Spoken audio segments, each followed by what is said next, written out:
If you're going to be a great community organizer and a great representative, you have to start with listening.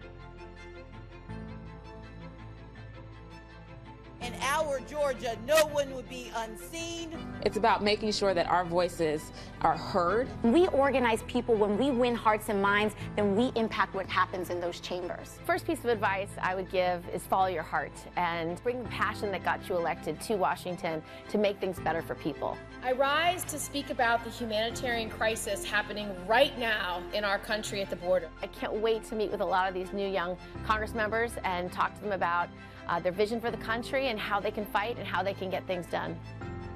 They have a real opportunity to elevate the voices of the people they represent from their district or from their state. When I first got elected and was serving in the U.S. Senate, one of the bills I was trying to pass was the 9/11 health bill. What message are we sending here from this body, this esteemed body, if we cannot help those who came to our rescue? I didn't know how to pass it because I didn't know how to get my colleagues to care. And so I went to one of my colleagues, Mary Landrieu, who had just helped her state of Louisiana recover from Hurricane Katrina, and asked her, how did you elevate their voices? How did you get things done for the families that suffered so much in that hurricane? And she said, well, first of all, you have to tell people why you care and elevate those stories. And that was the best advice I could have ever been given.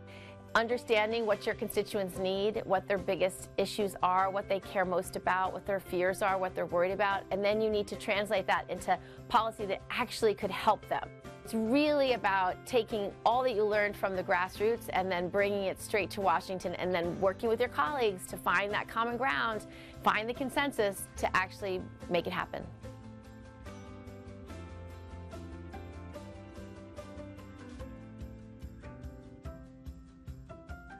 Well, it's something that I will give long, hard thought to.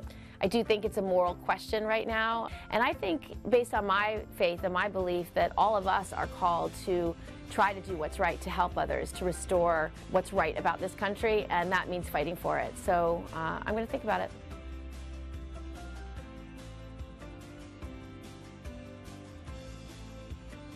We're going to be celebrating the 100th year anniversary of that right to vote for women in 2020. So I wanted to write the book to tell people about these women's lives and how courageous they were and what they did to make a difference for all of us, because we really stand on their shoulders today.